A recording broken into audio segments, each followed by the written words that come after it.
கண்ணன். அன்புள்ள நண்பர்களே, உங்க எல்லாருக்கும் வணக்கம்.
கண்ணன்.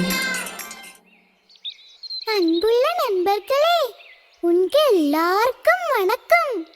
பெரியவங்க புதிய தலைமுறைக்கு தரும் அறிவுரை பாடங்கள் காணவும் கேட்கவும் மட்டுமல்லாமல் நம் வாழ்க்கைக்கு மிகவும் உதவியாக இருக்கும். அப்படிப்பட்ட பாடல்களும் கதைகளும் தான் நான் உங்களுக்கு இங்கே சொல்ல போறேன். நம் நாட்டின் கதை பொக்கிஷங்களில் இருந்து தேர்ந்தெடுக்கப்பட்ட இந்த கதைகள் நீங்க உங்களோட நண்பர்களுக்கும் தம்பி தங்கைகளுக்கும் சொல்லிக் கொடுக்கணும். முதல்ல ஒரு பாட்டு கேட்கலாமா? அப்ப ஆரம்பிக்கலாம். வயல்களினுள்ளே ஒளிந்திருக்கும் பச்சை தவளைகள் சொல்லுது, ஆற்றங்கரையில் தாவி குதிக்கும் மஞ்சள் தவளைகள் சொல்லுது, கற்களின் அடியில் சேர்ந்திருக்கும் சின்ன தவளைகள் சொல்லுது, ஊரில் எங்கும் பெரிதாய் பெய்திட மழையொன்று இவ்வழி வருகிறது. கற்களின் அடியில் சேர்ந்திருக்கும் சின்ன தவளைகள் சொல்லுது, ஊரில் எங்கும் பெரிதாய் பெய்திட மழையொன்று இவ்வழி வருகிறது. வயல்களினுள்ளே ஒளிந்திருக்கும் பச்சை தவளைகள் சொல்லுது, ஆற்றங்கரையில் தாவி குதிக்கும் மஞ்சள் தவளைகள் சொல்லுது, கற்களின் அடியில் சேர்ந்திருக்கும் சின்ன தவளைகள் சொல்லுது, ஊரில் எங்கும் பெரிதாய் பெய்திட மழையொன்று இவ்வழி வருகிறது. கற்களின் அடியில் சேர்ந்திருக்கும் சின்ன தவளைகள் சொல்லுது, ஊரில் எங்கும் பெரிதாய் பெய்திட மழையொன்று இவ்வழி வருகிறது. காட்டின் கண்ணன். உழைக்காம கிடக்கிறது ஒண்ணுமே நிலைக்காதுன்னு உங்களுக்கு தெரியல? அதே மாதிரிதான் பேராசியும் திமிரும் பிடிச்சவங்களோட வாழ்க்கையும். இப்ப கதை என்னன்னு பார்க்கலாம். இந்த கதையில நமக்கு கிடைக்கிற அறிவுரையும் அதுதான். ஒரு நாள் குறும்புனுங்கிற எலி காட்டு வழியாக நடக்கும்போது சட்டுன்னு அவன் முன்னாடி ஒரு பாம்பு வந்தது. அவ உயிருக்கு பயந்து ஓடினான். ஓடிக்கிட்டே போய் அவனுக்கு தெரியாத ஒரு இடத்துக்கு போய் சேர்ந்தான்.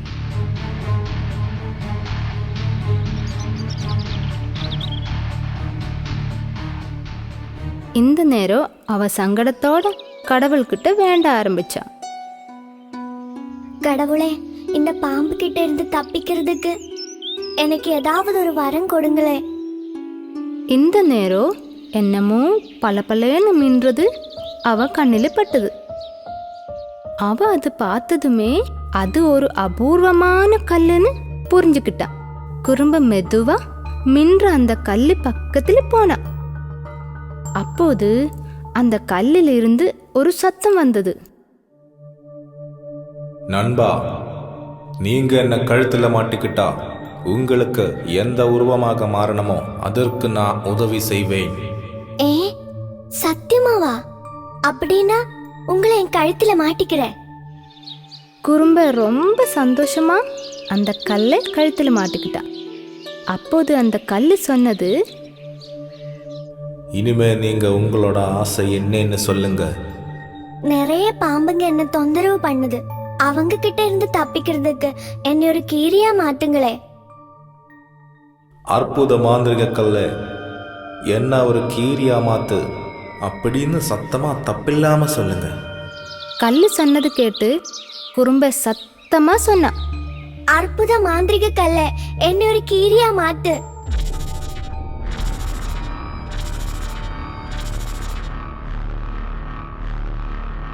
அற்புதம்! குறும்ப நெலி ஒரு கீரியாக மாறிடுச்சு. அவ சந்தோஷத்தோட குதிச்சு ஓடினா. இனிமே எனக்கு பாம்புகளை பயப்பட வேண்டாம். அதுக்கப்புறம் குறும்ப பாம்புங்களை எல்லாம் பழி வாங்க ஆரம்பிச்சா.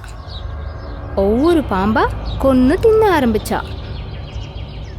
அப்படி இருக்கும்போது காட்டில் இருக்கிற மற்ற மிருகங்களை எல்லாம் குறும்ப சந்திச்சா.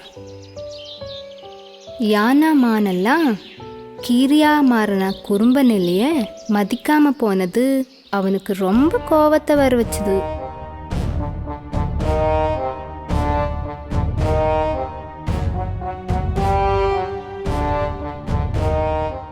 நான் அவ்வளோ சின்னதா இருக்கக்கூடாதுன்னு அவ அப்பவே சிந்திக்க ஆரம்பிச்சா. ஒரு பெரிய யானை ஆகணும்னு அவன் ஆசைப்பட்டான். அதுக்காக குறும்பங்கல்லுக்கிட்ட தான் ஆசைய சொன்னான். அற்புத மாந்திரிக கல்லே, என்னை ஒரு பெரிய யானையா மாத்து.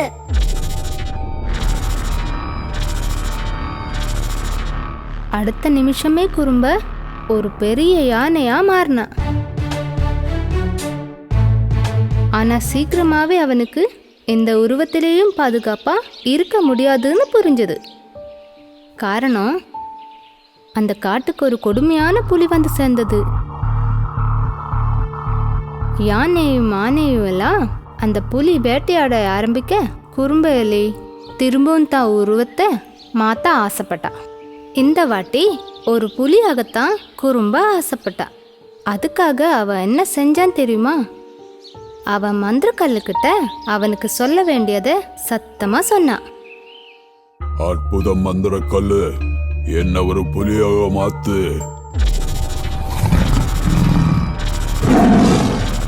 குறும்ப ஒரு புலியாக மாறினான். இந்த உருவத்துல தன்னை ரொம்ப பாதுகாப்பாவே நினைச்சுக்கிட்டான். எந்த மிருகங்களையும் மதிக்காம அந்த காட்டுல திமிரோட வாழ்ந்தான். பசி இருக்கிற போதும் இல்லாத போதும் மற்ற விலங்குகளை கொன்னு சாப்பிட்டா.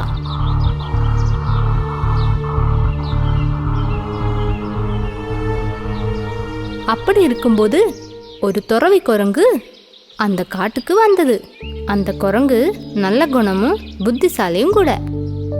வனவிலங்குகள் எல்லாம் தங்களுடைய பிரச்சனைகளை அந்த குரங்கு கிட்ட சொன்னாங்க. குறும்பன் புலியோட கொடுமையை கேட்ட பிறகு குரங்கு சொன்னது, எல்லாரும் பொறுமையா இருங்க, நான் ஒரு வழி கண்டுபிடிக்கிறேன். துறவி குரங்கு குறும்ப பக்கத்துல போச்சு. அப்ப குறும்ப சத்தமா கத்திக்கிட்டே கேட்டான், என்ன வேணும்? நீங்க புகழ் பெற்றவர், அதனால பார்க்க வந்தேன். மிருகங்களுக்கெல்லாம் உங்க மேல பயமும் மரியாதையும் இருக்கு. நான் இந்த காட்டுக்கு வந்து கொஞ்ச நாள் ஆச்சு.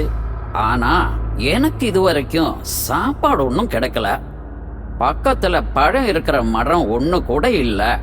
எங்க பார்த்தாலும் புல்மேடுகள் தான். அதுக்கு நான் என்ன செய்யணும்? நீங்க இந்த காட்டுக்கு ராஜா மாதிரி தானே. என் பிரச்சனைக்கு தீர்வு காண வேண்டும். எனக்கு ஒன்றும் பண்ண முடியாது. இங்கிருந்து போயிடு உடனே, இல்லைன்னா கொன்னுடுவேன். ஆமாண்ணே, எல்லா புலிகளும் செய்யறது தான் கொல்றதும் சாப்பிட்றதும் எல்லாம் இல்லையா? காட்டுல எவ்வளவோ புலிங்க இருக்காங்க. அது மாதிரி வெறும் ஒரு புலி தானே நீங்களும். அதுக்கு ஏன் இவ்வளவு திமிரு காட்டுறீங்க? குரங்கு தன்னை ரொம்ப சின்னதா பேசிட்டதா குறும்பனுக்கு தோணுச்சு. உடனே அவன், எந்த உருவமாகவும் என்னால மாறலாம். புலி, சிங்கம், என்ன வேணாலும் என்னால ஆக முடியும். தெரியுமா உனக்கு? நீங்க புலி, சிங்கம் எல்லாம் ஆக முடியும். எனக்கு அதனால என்ன பிரயோஜனம்? நீங்க அவ்வளவு பிரபல மரம்னா பழங்கள் நிறைய இருக்கிற மரமா மாறணும். அப்புறம் எனக்கு சாப்பாடு கொடுங்க. அதுக்கப்புறம் புலியாகவோ சிங்கமாகவோ மாறிக்குங்க. அது செய்ய திராணி இல்லைன்னா இந்த திமிரெல்லாம் எதுக்கு? குறும்பனுக்கு தன்னை குரங்கு கிண்டல் பண்றது கொஞ்சம் கூட பிடிக்கல. அவன் திமிர்ல சொன்னா, டாய் குரங்கா, நீ என்னையே கிண்டல் பண்றியா? இதோ என் திறமைய நீ பாத்துக்கடா. குறும்பன் கல்லுக்கிட்ட சத்தமா சொன்னா, ஏய் அற்புத மந்திர கல்லு, என்ன இப்ப நிறைய பழம் இருக்கிற ஒரு பெரிய மரமா மாத்து. சொல்லி முடிச்ச உடனே குறும்ப ஒரு பெரிய பழமரமா மாறிட்டா. குரங்கு மரத்தில் ஏறி பழங்களை சாப்பிட ஆரம்பிச்சது. அப்புறம் கீழே இறங்கி மரத்துக்கிட்ட சொன்னா, என் பசி போயிடுச்சு. இனிமே உனக்கு விருப்பமான உருவமா மாறிக்கோ. குறும்ப அவ ஒரு சிங்கமா மாறணும்னு சொல்ல ஆசைப்பட்டா. ஆனா மரத்தால பேச முடியாதே. கல்லுக்கிட்ட சத்தமா சொன்னா தானே உருவத்தை மாத்த முடியும். ஐயோ பாவம். குறும்பை ஒண்ணுமே சொல்லாம நிற்கும் போது அந்த துறவி குரங்கு சொன்னது, புத்தி, சக்தி மற்றும் திறமையும் நல்ல வழியில உபயோகப்படுத்தினாதான் அது மற்றவங்களுக்கு உதவுற மாதிரி இருக்கும். துரோகம் செய்யும் மனசுடையவர்கள் மற்றவர்களை நாசப்படுத்த கடைசியில அவங்களும் நாசமா போயிடுவாங்க. ஆமா குறும்பா, நீ ஒரு மரம் ஆயிட்ட. இனிமே நீ மற்றவங்களுக்கு நிழலும் பழங்களும் கொடுத்து தவறுகளுக்கெல்லாம் பிராயச்சித்தம் செய்து வாழணும். அதுக்கப்புறம் துறவி குரங்கு அந்த கல்லை எடுத்து அந்த மரத்துக்குள்ள போட்டது. அப்புறம் சொன்னது, சும்மா கிடைக்கிற அதிர்ஷ்டம் எல்லாம் எந்த ஜீவராசிகளையும் சோம்பேறியும் திமிர் பிடிச்சதுமா ஆக்கிடும். அதனால இப்படிப்பட்ட மந்திரக்கல்லு யாருக்கும் கிடைக்காது இருக்கிறது தான் நல்லது. அப்புறம் அந்த குரங்கு அங்கே இருந்து போயிடுச்சு.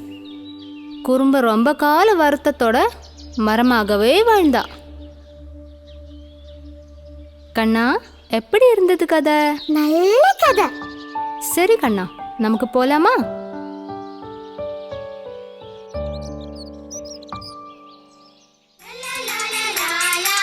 காட்டின் கண்ணன். இது என் நண்பர்களுக்காக ஒரு சின்ன பாட்டு. எறும்புக்கு ஏற்பட்ட ஒரு ஏமாற்றம் தான் இதுல விஷயம். பெரியவங்க கேட்டிருப்பீங்க, இன்னும் ஒரு வாட்டி கேட்கலாமே. கேளுங்க, பாருங்க. சுறு எறும்பு காது குத்த போச்சு. அங்க கிடைச்சது ஒரு பனை அரிசி, இங்கேயும் கிடைச்சது ஒரு பனை அரிசி. சோறு வைக்க விறகெடுக்க போய் கல்ல தடுக்கி தடுகிடுத்தோம். சுறு எறும்பு காது குத்த போச்சு. அங்க கிடைச்சது ஒரு பனை அரிசி, இங்கேயும் கிடைச்சது ஒரு பனை அரிசி. சோறு வைக்க விறகெடுக்க போய் கல்ல தடுக்கி தடுகிடுத்தோம். காட்டில எதிரிகளும் நண்பர்களும் இருப்பாங்க. எதிரிங்க கிட்ட நாம ஜாக்கிரதையா இருக்கணும். இப்போ இத ஞாபகப்படுத்துற பாட்டு நமக்கு பார்க்கலாமா?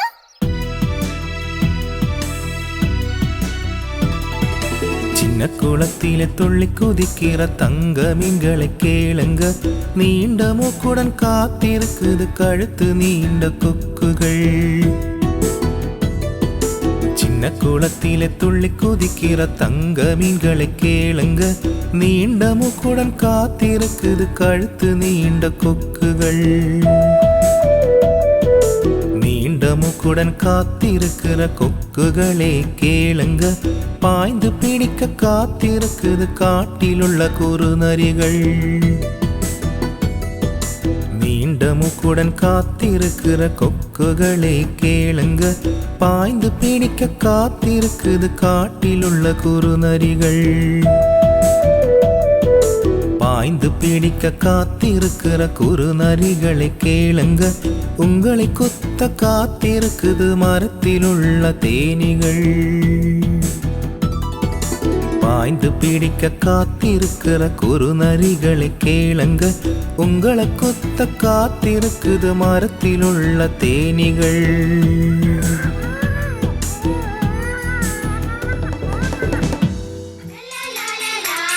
காட்டின் கண்ணன். ஒருத்தருக்கொருத்தர் வைத்திருக்கும் நம்பிக்கைதான் நட்பின் மிகப்பெரிய சக்தி இல்லையா? நம்ம நண்பர்களுக்கு நம்ம மேலே நம்பிக்கை இல்லைனா அந்த நட்பு இல்லாதாயிடும். சுயநலத்தோட நட்பு வைக்கிறவங்க பாசம் கொஞ்ச நாளில இல்லாதாயிடும். நான் என்னோட நண்பன் அனில் குட்டி கிட்ட இத பத்தி ஒரு கதை சொன்னேன். அதை இப்ப பார்க்கலாமா? காட்டில் 2 பூமரத்தில் வாழ்ந்து வந்த நண்பர்களாம் செங்கிளியும் பொன்கிளியும் சிறுவயது முதல். காட்டில் 2 பூமரத்தில் வாழ்ந்து வந்த நண்பர்களாம் செங்கிளியும் பொன்கிளியும் சிறுவயது முதல். செங்கிளியும் பொன்கிளியும் சிறுவயது முதல். வெயில் காலம் வருகிறது, உணவெல்லாம் சேர்க்கணும். பூமரத்தில் பொந்துகளில் பழங்களை அவர் சேர்த்தனர். பூமரத்தில் பொந்துகளில் பழங்களை அவர் சேர்த்தனர். அந்த மரத்திற்கொழிந்து வரும் திருடனவன் அணில் குட்டி மெதுவாக மெதுவாக மரத்தின் மேலே ஏறினான். அந்த மரத்திற்கொழிந்து வரும் திருடனவன் அணில் குட்டி மெதுவாக மெதுவாக மரத்தின் மேலே ஏறினான். சாப்பாட்டுக்காக செங்கிலியும் பொன்கிளியும் பறந்து போன நேரம் பார்த்து அனில் குட்டி அந்த பழம் எல்லாம் எடுத்து சாப்பிட்டது. ஐயோ பாவம்.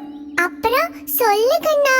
பசியாறிய உடனே பாக்கி வந்த பழங்களை அவன் பொன்கிளியின் பொந்தில் வைத்து விட்டு போனான்.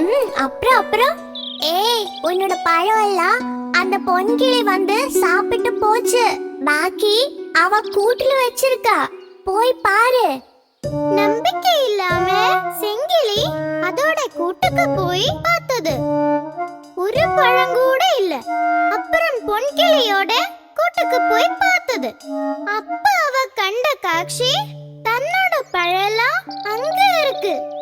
செங்கிலிக்கு பொன்கிளி மேல ரொம்ப கோபம் வந்தது. அனில் குட்டி சொன்னதெல்லாம் உண்மைன்னு அவன் நம்பிட்டான். செங்கிலி பொன்கிளி வந்த உடனே அவகிட்ட கேட்டது, உனக்கு பழம் வேணும்னா என்கிட்ட கேட்டிருக்கலாமே, திருடி சாப்பிடணுமா? ஐயோ, என்ன சொல்ற நீ? நான் பழங்களை திருடல. வேண்டாம், நீ என்கிட்ட நடிக்க வேண்டாம். உன்னோட உண்மையான குணம் இப்ப எனக்கு புரிஞ்சு போச்சு. இனிமே நம்ம நண்பர்களே கிடையாது. செங்கிலி, நீ என்ன தப்பா புரிஞ்சிட்டு இருக்க. நான் உன் பழங்களை எடுக்கல, சத்தியமா. ஆனா பொன்கிளி சொன்னது செங்கிலி நம்பல. தன்னோட உற்ற தோழி தன்னை தவறாக புரிஞ்சுக்கிட்டதால வேதனையோட பொங்கிலி அங்க மரத்துல இருந்து தன் கூட்ட விட்டே போயிடுச்சு. பாவம் பொன்கிளி. தவறாக புரிந்து கொண்டு பிரிந்தனர் நண்பர்கள். தவறு செய்த அணில் குட்டி மகிழ்ச்சி அடைந்தான். பல நாள் திருடனவன் ஒரு நாள் அகப்படுவான். அப்படி ஒரு நாளும் வந்து விட்டது. அப்படி ஒரு நாளும் வந்து விட்டது. பொன்கிளி போனதோட செங்கிலி தண்ணியே ஆயிடுச்சு. ஒரு நாள் உணவு தேடி பறந்து போனாலும் மனசு வேதனைச்சதால திரும்ப கூட்டுக்கே வந்துடுச்சு. தன் கூட்டுக்கு பக்கத்துல வந்த போது கூட்டுல யாரோ ஈர இருக்காங்கன்னு புரிஞ்சது. அவ இலைக்கு நடுவுல ஒளிஞ்சுகிட்டே பார்த்தா. அப்போது அவள் கண்டாள் அணிகுட்டியே பொந்திலிருந்து வெளியே குதிப்பதை. அப்போது அவள் கண்டாள் அணிகுட்டியே பொந்திலிருந்து வெளியே குதிப்பதை. பிறகு அணில் குட்டி கிளைகள் வழியே பாய்ந்தோடி போவதும் கண்டாள். பிறகு அணில் குட்டி கிளைகள் வழியே பாய்ந்தோடி போவதும் கண்டாள். அணில் குட்டியவன் உணவு திருடன் ஆனந்தமாகவே ஓடிவிட்டான். அணில் குட்டியவன் உணவு திருடன் ஆனந்தமாகவே ஓடிவிட்டான். செங்கிலிக்கு ரொம்ப வருத்தமாயிடுச்சு. உண்மை தெரியாம தன்னோட தோழிய வேதனைப்படுத்திட்டோமேன்னு அவ ரொம்ப அழுதா. அப்புறம் மன்னிப்பு கேட்க காட்டுல எல்லா இடத்துலயும் தன்னோட தோழிய தேடினா. ஆனா பொன்கிளிய எங்கேயுமே கண்டுபிடிக்க முடியல. அந்த பாட்டு கேட்டியா? செங்கிலி பாடுற பாட்டது. பொன்கிளி பெண்ணே என் கிளி பெண்ணே என்னோடு சேர நீ இன்று வருவாயோ. பொன்கிளி பெண்ணே என் கிளி பெண்ணே என்னோடு சேர நீ இன்று வருவாயோ. மன்னிப்பு கேட்கவே என் மனம் ஏங்குதே. மன்னிப்பு கேட்கவே என் மனம் ஏங்குதே. என்னோடு சேர நீ இன்று வருவாயோ. மன்னிப்பு கேட்கவே என் மனம் ஏங்குதே. என்னோடு சேர நீ இன்று வருவாயோ. கதை எப்படி நண்பர்களே? பிடிச்சிருக்கா? காட்டின் கண்ணன். இனிமே அடுத்தது என்னன்னு பார்க்கலாம். பாருங்க. ஒரு நாள் சின்ன ஒரு எறும்பு தண்ணி குடிக்க குளத்துக்கரையில் போன போது தவறி போய் அதோட கால் வழுக்கி தண்ணியில் விழுந்துடுச்சு.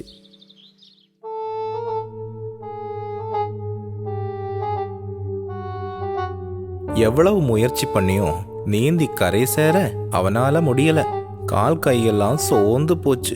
அந்த நேரம் பக்கத்து மரத்தில் இருந்த நீலப்பறவை அதை பார்த்தது. அவ உடனே ஒரு இலையை எடுத்து சின்ன எறும்புக்கு போட்டு கொடுத்தது. எறும்பு அந்த இலையில ஏறி கரைக்கு வந்துடுச்சு. நன்றி சொல்றதுக்குள்ள நீலப்பறவை பறந்து போயிடுச்சு. ரொம்ப நாளைக்கு பிறகு சின்ன எறும்பு தன் இருப்பிடத்து பக்கத்துல உட்கார்ந்திருந்த போது ஒரு காட்சியை பார்த்தது. ஒரு வேடன் யார் மீதோ அம்பு விடுறதுக்காக தயாரெடுக்கிறத பார்த்தான்.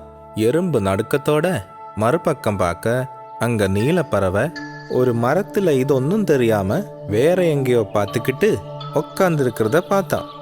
ஒரு நிமிஷம் கூட பாழாக்காம சின்ன எறும்பு வேடனோட காலில் நல்லா கடிச்சுது. வேடனோட கவனம் மாறிப்போச்சு. அம்பு திசை மாறி இலைகளில் பட்ட சத்தம் வர நீலப்பறவை உடனே அங்கிருந்து பறந்து போயிடுச்சு. நீலப்பறவையும் உயிர் தப்பியது.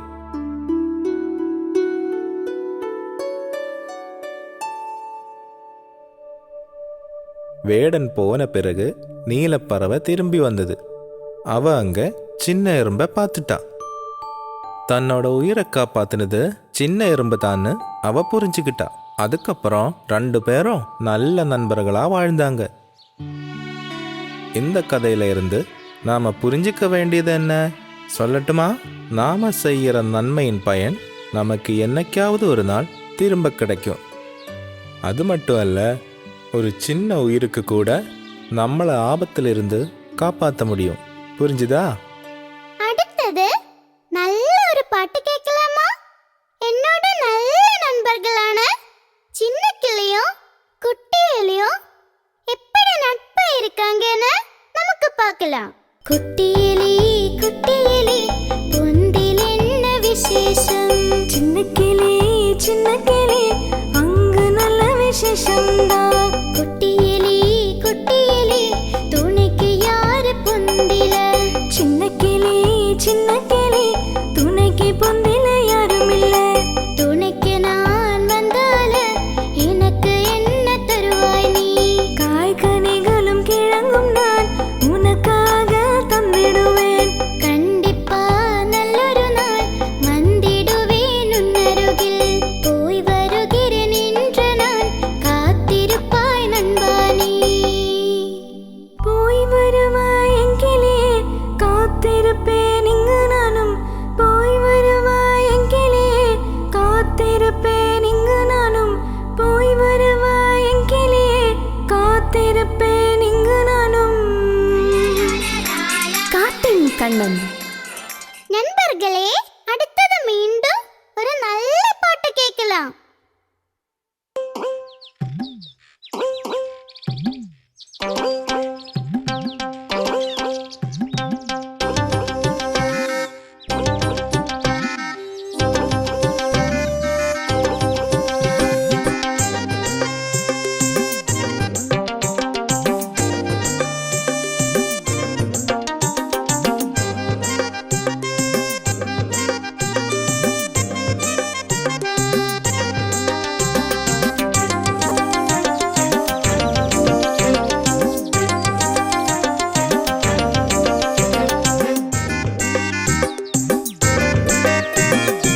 ஒருவராக நாங்கள் ஒற்றுமையாக இங்கே தேடுகிறோமே இன்று ஒற்றுமையாக. ஒருவராக நாங்கள் ஒற்றுமையாக இங்கே தேடுகிறோமே இன்று ஒற்றுமையாக. சுவர்களில் எரியும் மழை தாண்டியும் பாதைகள் கடந்து மண்வழி நடந்த செடிகளில் எரியும் குன்றுகள் தாண்டியும் மாற்றும் கரையில் மேடுகள் குதித்து. ஒருவராக நாங்கள் ஒற்றுமையாக இங்கே தேடுகிறோமே இன்று ஒற்றுமையாக. ஒருவராக நாங்கள் ஒற்றுமையாக இங்கே தேடுகிறோமே இன்று ஒற்றுமையாக. காட்டின் கண்ணன். நண்பர்களே, உங்க எல்லாருக்கும் ஒரு சிறப்பு இருக்கும் இல்லையா? அது மட்டும் இல்ல, நிறைய திறமைகளும் சாமர்த்தியங்களும் இருக்கும். அத நாம சுயமாக அறியும் போதுதான் நம்மளை பத்தி நாம அபிமானம் கொள்ள முடியும். காட்டுல குளத்துல வாழ்ந்த ராமக்குட்டியோட அனுபவத்தை பார்க்கலாமா? கரடி மாமா, எவ்வளோ நாளாச்சு நீங்க எங்களுக்கு ஒரு கதை சொல்லி கொடுத்து. நீங்க கதை சொல்லி கொடுத்தா கண்ணனுக்கு சந்தோஷமா இருக்கும். ஆமா கதை சொல்லுங்க கரடி மாமா. கதை சொல்ல மாட்டீங்களா கரடி மாமா? சொல்லுங்க கரடி மாமா. அப்போ சரி, எல்லாரும் உட்காருங்க. ஆமை தானே முதல்ல கேட்டது, அதனால ஒரு ஆமைக்குட்டியோட கதையை முதல்ல சொல்றேன். முன்பு காட்டுல சின்ன குளத்துல ஒரு ஆமையும் அதோட குட்டியும் வாழ்ந்தது. தினமும் காலையில ஆமைக்குட்டிக்காக உணவு தேடி மற்ற குளத்துக்கெல்லாம் போய் சாயங்காலம் திரும்பி வரும். அந்த நேரம் எல்லாம் ஆமைக்குட்டி குளத்தங்கரையில இருக்கிற பாறை மேல உட்கார்ந்துகிட்டே இருக்கும். ஆகாயத்துல பறக்கிற பறவையெல்லாம் அற்புதமா அவன் பார்த்துக்கிட்டே இருப்பான். அப்படி தினமும் பார்த்து பார்த்து ஆமைக்குட்டிக்கு பறக்கிறதுக்கு ஆசை வந்துடுச்சு. ஹாய், எவ்வளோ அழகு! வானத்துல பறவைங்க பறக்கிறது பார்க்கிறதுக்கு. எனக்கும் அது மாதிரி பறக்க முடிஞ்சிருந்தா எவ்வளோ நல்லா இருக்கும். ஹாய், சின்ன கிளிங்க கூட்டம் கூட்டமா பறந்து வந்து அழகா மரத்துல உட்கார்ந்துருக்கு. அந்த மரத்து மேல உட்கார்ந்து இருந்தா சுத்தி உள்ள இயற்கை அழக பார்க்க எவ்வளவு நல்லா இருக்கும்ல. எனக்கும் பறக்க கத்துக்கணும். யார் எனக்கு கத்து கொடுப்பாங்க? யார்கிட்டயாவது கேட்கலாம் பறக்க கத்து கொடுக்கிறதுக்கு, இல்லையா? எனக்கு எப்படியாவது பறந்தே தீரணும். கிளிங்கள மாதிரி ஆகாயத்திலயும் மரத்தோட கிளைகள் வழியும் பறந்து பறந்து போகணும். எனக்கு கண்டிப்பா பறக்கணும். ஒரு நாள் மாலையில ஆமக்குட்டி அதோட ஆசைய அவனோட அம்மா கிட்ட சொல்லிச்சு. அம்மா அம்மா, எனக்கும் பறவைங்க மாதிரி வானத்துல பறக்க கத்துக்கணும். நீங்க எனக்கு கத்து கொடுப்பீங்களா? என்னம்மா ஒண்ணுமே சொல்ல மாட்டேங்கிறீங்க? எனக்கு பறக்கணும், பறவைங்க மாதிரி ஆகாயத்துல பறந்து பறந்து போகணும். அம்மா எனக்கு கத்து கொடுமா. ஏன் பேசாம இருக்கீங்க? சொல்லுமா, நீங்க எனக்கு கத்து கொடுப்பீங்களா? மகனே, ஒவ்வொருத்தருக்கும் ஒரு திறமையே கடவுள் கொடுத்திருக்காரு. பறக்கிறதுக்கு பறவைகளுக்கு ரெக்க கொடுத்திருக்கிற மாதிரி தண்ணியில நீந்தறதுக்கு உதவுகிற கால்களை நமக்கு கடவுள் கொடுத்திருக்காரு. பறவைகளுக்கு நீந்தறதுக்கு கால்கள் இல்லாதது போல நமக்கு பறக்கிறதுக்கும் ரெக்கைகளும் இல்ல. ஆமக்குட்டியோட அம்மா சொன்னது சரிதானே? உங்களுக்கு என்ன தோணுது? ஆமக்குட்டியோட அம்மா சொன்னது ஆனா அம்மா சொன்னது ஆமக்குட்டியால ஏத்துக்கவே முடியல. அவன் பறக்க ஆசைப்பட்டு அடுத்த நாள் பாறை மேல ஏறி ஆகாயத்தே பார்த்துக்கிட்டு இருந்தான். பாவம். அப்போது ஒரு பச்சை கிளி அங்க வந்தது.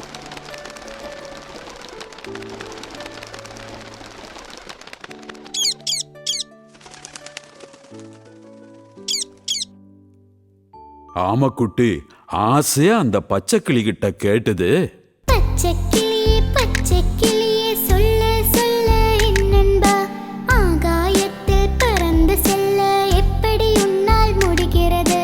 பச்சை கிளியே சொல்ல சொல்ல என்னன்பா, ஆகாயத்தில் பறந்து செல்ல எப்படி உன்னால் முடிகிறது? ஆகாயத்தில் பறந்து செல்ல எப்படி உன்னால் முடிகிறது? பச்சை கிளி சொன்னது, ஆமக்குட்டி ஆமக்குட்டி ஆகாயத்தில் பறந்திட ரெக்கைகள் இருக்கா உன்னுடலில்? ரெக்கைகள் வேணும் என் நண்பா. ஆமக்குட்டி ஆமக்குட்டி ஆகாயத்தில் பறந்திட ரெக்கைகள் இருக்கா உன்னுடலில்? ரெக்கைகள் வேணும் என் நண்பா. இப்படி சொல்லிட்டு பச்சை கிளி அங்கிருந்து பறந்து போச்சு.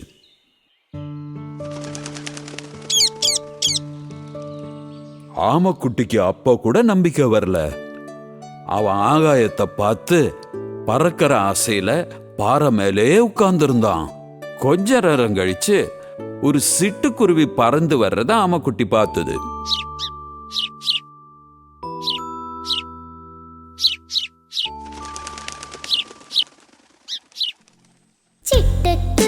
சிட்டுக்குருவி தெரிந்தால் என்னிடம் சொல்லு நீ, ஆகாயத்தில் பறப்பதற்கு எப்படி முடியும் என் நண்பா? சிட்டுக்குருவி தெரிந்தால் என்னிடம் சொல்லு நீ, ஆகாயத்தில் பறப்பதற்கு எப்படி முடியும் என் நண்பா? ஆமக்குட்டி ஆமக்குட்டி தெரிந்ததை மட்டும் செய்வாய் நீ, அறிவில்லாமல் செய்து விட்டாலே ஆபத்தில் முடிந்திடும் தெரிஞ்சுக்கோ. அறிவில்லாமல் செய்து விட்டாலே ஆபத்தில் முடிந்திடும் தெரிஞ்சுக்கோ. சிட்டுக்குருவியும் பறந்து போச்சு. ஆமக்குட்டி அதுக்கப்புறம் கூட அங்கேயே உட்கார்ந்திருந்தது. இந்த நேரம் பெரிய ஒரு பறவை அங்க வந்தது. ஆமக்குட்டி அந்த பறவை கிட்டையும் கேட்டுது,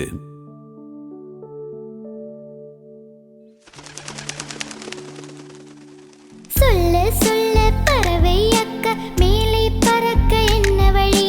மேலே இருந்த பூமியை காண எப்படி முடியும் சொல்வாய் நீ? மேலே இருந்த பூமியை காண எப்படி முடியும் சொல்வாய் நீ? அப்போது அந்த பறவை சொன்னது, ஆகாயத்தில் பறந்து பூமியை பார்க்க வேண்டிய உன்னோட ஆசையை நான் நிறைவேற்றுறேன். உன்னை தூக்கிக்கிட்டு நான் பறந்து போறேன். அப்ப உனக்கு பூமியை பார்த்து ரசிக்கலாமே. அது போதும், அது மட்டும் போதும். அந்த பெரிய பறவை ஆமைக்குட்டியை எடுத்துக்கிட்டு ஆகாயத்து மேல பறந்தது. ஹாய், இவ்வளவு அழகா இருக்கு.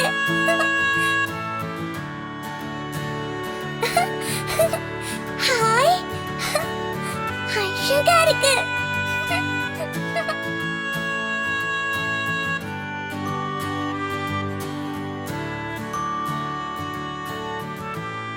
மேல போன போது ஆமைக்குட்டி சொன்னது, ஹே, என்ன விட்டுடு, இனிமே நானே பறந்துக்கிறேன். விட்டுடு, என்ன விட சொன்னல, என்னால பறக்க முடியும். என்ன மடத்தனமா பேசுறேன்? ரெக்கை இல்லாம உன்னால பறக்க முடியாது. என்ன விடு, என்ன விட சொன்னல, என்னால பறக்க முடியும். நானே பறந்துக்கிறேன். என்ன விட்டுடு, விடு.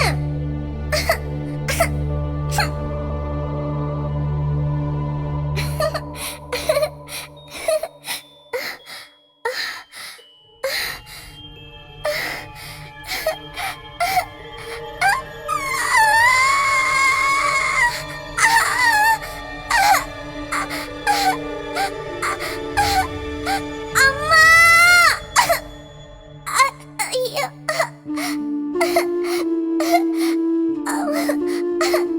ஐயோ! அம்மா! அம்மா! அம்மா! வலிக்குது. அம்மா! என்னால முடியல. அம்மா! அடிப்பட்ட உடலோட ஆமைக்குட்டி கஷ்டப்பட்டு நடந்து நடந்து குளத்து பக்கத்துல வந்தது. அடுத்த நாள்ல இருந்து தன்னோட குளத்திலேயே நீந்தி விளையாட ஆரம்பிச்சது. தனக்கு கடவுள் கொடுத்திருக்கிற திறமை என்னன்னு அவன் புரிஞ்சுக்கிட்டான். ஆமைக்குட்டி அதுல ஆனந்தமும் அடைஞ்சான். குழந்தைகளே, எல்லாருக்கும் கதை பிடிச்சிருக்கா? கதை பிடிச்சிருக்கு. நல்ல கதை. இந்த கதையிலிருந்து நாம புரிஞ்சுக்க வேண்டிய விஷயம் என்னன்னு சொல்ல முடியுமா? கண்ணா, நீயே சொல்லு. நாம மத்தவங்கள போல ஆக முற்படாம நமக்குள்ள திறமைகளை வளர்த்துக்கணும். நீ நல்ல புத்திசாலி. நாம நமக்கு கடவுள் கொடுத்திருக்கிற திறமைகளை அறிஞ்சு அதை தான் நாம வளர்த்துக்கணும், இல்லையா? மத்தவங்க செய்யற மாதிரி செய்ய முற்பட்டா தோல்வியில தான் முடியும். குழந்தைகள் எல்லாரும் இதை நல்லா புரிஞ்சுக்கணும். காட்டின் கண்ணன்.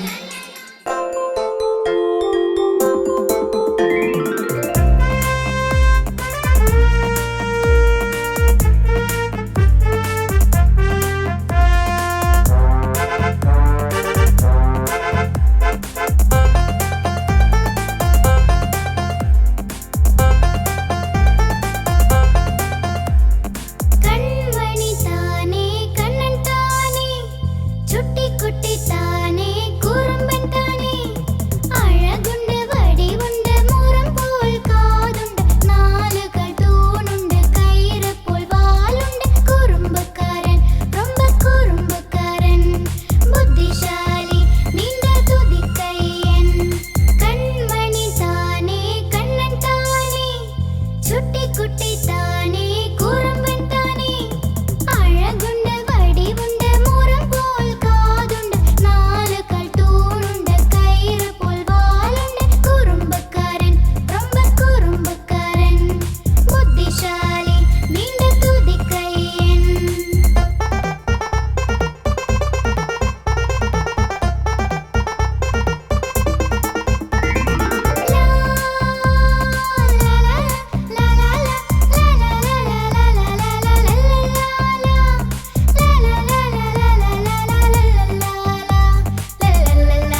கண்ணன். எல்லாருக்கும் பாட்டு கதை எல்லாம் பிடிச்சிருந்ததா? நாம மீண்டும் சந்திக்கலாம், சரியா? அது வரைக்கும் நண்பர்கள் எல்லாருக்கும் என் வாழ்த்துக்கள்.